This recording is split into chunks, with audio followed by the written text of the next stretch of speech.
നമ്മൾ പ്രൊഫിൻ ERP-യിൽ എങ്ങനെ ഒരു സെയിൽസ് ഓർഡർ ചെയ്യാമെന്നുള്ളത് നോക്കാം. ഫസ്റ്റ് തന്നെ മെനു എടുക്കാം. മെനുയുടെ IMS-ൽ ട്രാൻസാക്ഷനിൽ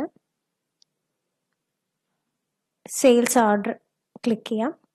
അപ്പം നമ്മുടെ സെയിൽസ് ഓർഡറിൻ്റെ ഫോം ലോഡായി വരും. ഫസ്റ്റ് തന്നെ ഉള്ളത് ഇൻവോയ്സ് നമ്പറാണ്. അതിനുശേഷം കസ്റ്റമർ ചൂസ് ചെയ്യാനുള്ളതാണ്. ഡിഫോൾട്ടായിട്ട് ജനറൽ കസ്റ്റമർ സെലക്റ്റഡ് ആയി വരും. അതിനുശേഷം നിങ്ങൾക്ക് ആരെയും മാറ്റി കൊടുക്കണം എന്നുണ്ടെങ്കിൽ ജസ്റ്റ് നെയിം ഇതാക്കി സെലക്ട് ചെയ്ത് കഴിഞ്ഞാൽ അത് ലോഡായി ഓട്ടോമാറ്റിക്കലി ഇവിടെ സെറ്റായി വരുന്നതാണ്. ഉള്ളത് സപ്ലൈ മെത്തേഡ് ഡ്രോപ്പ് ഡൗണിന് മാറ്റി കൊടുക്കണമെങ്കിൽ ചൂസ് ചെയ്യാം. അത് മാൻഡേറ്ററി ഫീൽഡാണ്. നെക്സ്റ്റ് എന്ന് പറയുന്നത് ട്രാൻസാക്ഷൻ ഡേറ്റ് ആണ്. പിന്നെ ഇവിടെ ഒരു മോർ ബട്ടൺ ഉണ്ട്. അത് ക്ലിക്ക് ചെയ്ത് കഴിഞ്ഞാൽ നിങ്ങൾക്ക് അവിടെ ബിൽ കറൻസി, യൂസർ, സെയിൽസ്മാന്, അറ്റൻഷൻ ടു, റെഫറൻസ് നമ്പർ, അങ്ങനെ കുറേ ഫീൽഡുകളുണ്ട്. നിങ്ങൾക്കത് നിങ്ങളെ നീഡിനനുസരിച്ച് എന്തെങ്കിലും കൊടുത്ത് സേവ് ചെയ്യണമെന്നുണ്ടെങ്കിൽ സേവ് ചെയ്യാവുന്നതാണ്. നെക്സ്റ്റ് നമുക്ക് സെയിൽ ചെയ്യാനുള്ള പ്രൊഡക്ട്സിന് എങ്ങനെ കൊടുക്കാവുന്നതാണ്. ഫസ്റ്റ് പ്രൊഡക്റ്റ് കോഡ്, എന്താ നിങ്ങളെ പ്രൊഡക്റ്റ് കോഡോ അല്ലെങ്കിൽ പ്രൊഡക്റ്റ് നെയിമോ എന്തെങ്കിലും ഡീറ്റെയിൽസ് ഉണ്ടെങ്കിൽ അത് വെച്ചിട്ട് ജസ്റ്റ് ഇവിടെ സെർച്ച് ചെയ്ത് കൊടുത്താൽ താഴെ സെലക്ട് ആയി വരും. അതൊന്ന് ഏതാ വേണ്ടതെന്ന് വെച്ചാൽ ചൂസ് ചെയ്യാം. അതിനുശേഷം എത്ര ക്വാണ്ടിറ്റി ആണോ നിങ്ങൾ സെയിൽ ചെയ്യാൻ ഉദ്ദേശിക്കുന്നത് അത് കൊടുക്കാം.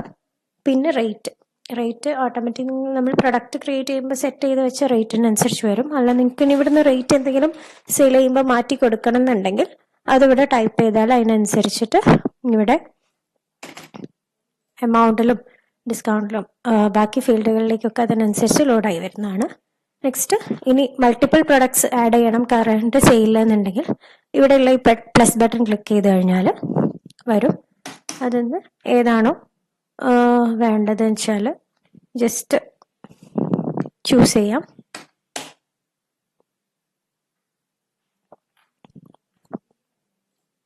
ചൂസ് ചെയ്തിട്ട് മൾട്ടിപ്പിൾ പാക്കിംഗ് ഉള്ളതാണെങ്കിൽ ഏത് പാക്കിംഗ് വേണ്ടതെന്ന് വെച്ചാൽ അത് ഡ്രോപ്പ് ഡൗണിൽ ചൂസ് ചെയ്യാം. ഇനി ഏതാണോ എത്ര ക്വാണ്ടിറ്റി ഉണ്ടെന്ന് വെച്ചാൽ അത് കൊടുക്കാം.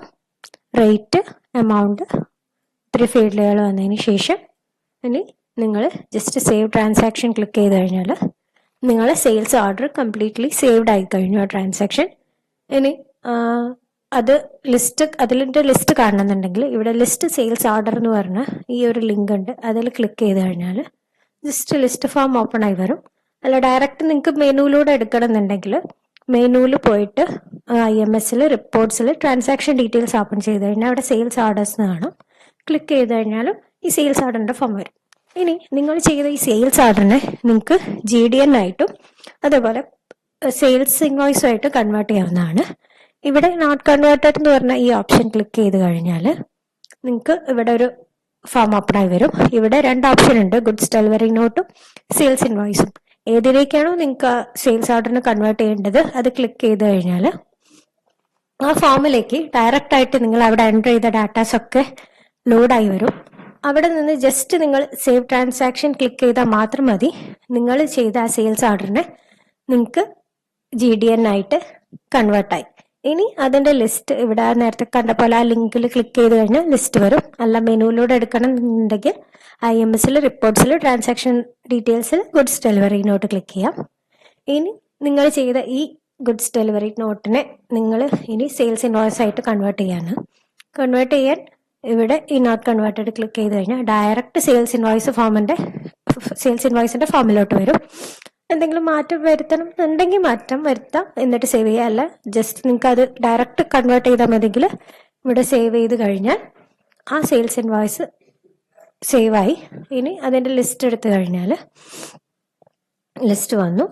അതിന്ന് നിങ്ങൾക്ക് അതിന് ഷോ കാണണം എന്നുണ്ടെങ്കിൽ ജസ്റ്റ് ഇവിടെ ഈ ഒരു ഐൻ്റെ ഐക്കൺ ഷോ ഡീറ്റെയിൽസ് എന്ന് പറഞ്ഞ ഐക്കൺ ക്ലിക്ക് ചെയ്ത് കഴിഞ്ഞാൽ ആ ഒരു പെർട്ടിക്കുലർ സെയിൽസ് ഇൻവോയ്സിൻ്റെ ഷോ നിങ്ങൾക്ക് അതിന് കാണാം എന്തൊക്കെയാണ് കൊടുത്ത ഡീറ്റെയിൽസ് എന്നുള്ളത്.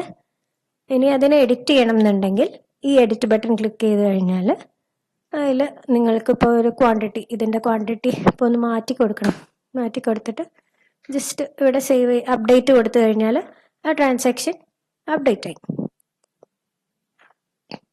ഇനി ലിസ്റ്റ് ചെയ്ത് ഇനി നിങ്ങൾക്ക് ഇതിനെ ഡിലീറ്റ് ചെയ്യണമെന്നുണ്ടെങ്കിൽ ഇവിടെയുള്ള ഈ ഡിലീറ്റ് ബട്ടൺ ക്ലിക്ക് ചെയ്ത് കഴിഞ്ഞാൽ അത് ഡിലീറ്റ് ആവും.